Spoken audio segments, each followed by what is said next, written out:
सडका आहे का? आम्ही चांगला कांदा द्यायला सक्षम आहोत. आम्ही इतके चांगले नागरिक आहोत, शेतकरी आहोत की या देशाला पुरेल इतका कांदा नुसत्या या 6-7 तालुक्यात आहे. पण तुम्हाला तो कांदा घ्यायचा आहे का? फक्त कांदा घ्यायचा बनावट आहे. मागे दादा भुसे साहेबांनी सांगितलं होतं याची SITची चौकशी करतो. या लासलगावमध्ये कितीतरी बँकांचे अधिकारी याच्यामध्ये आहे, शेतकऱ्यांचे डुप्लिकेट अकाउंट आहेत, इथं पैसे काढले जातात. याच लासलगावमध्ये दलाल बसलेले आहेत. त्या दलालांची चौकशी करा, तुम्हाला कळेल हा कांदा कुठला आहे. सगळीकडे बसलेले आहेत. परंतु काय करायचं? आमच्या सारख्याला बदनाम करायचं आणि ह्या सडेल कांदे दिल्लीला नेऊन पुढे येणारे आमच्या कांद्याचे बाजार फाडायचे. हे आंधी होऊ देणार नाही. भले आम्हाला फासावर द्या, कोणता गुन्हा करायचा करा, आम्हाला गोळ्या घाला, पण आम्ही ही ट्रेन जाऊ देणार नाही. माझ्यासोबत किती लोक आहेत मला माहीत नाही, पण मला एक माहिती आहे, माझी ही भावना आणि असलेले पुरावे याच्यामध्ये शेतकऱ्याचं भलंच आहे.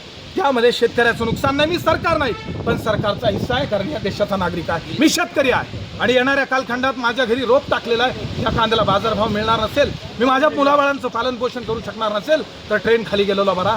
कारण या ट्रेन खाली सडेल कांदा आहे. माझ्या झाल्यानं तर उघडलं तर उघडलं, बाकी काही नाही.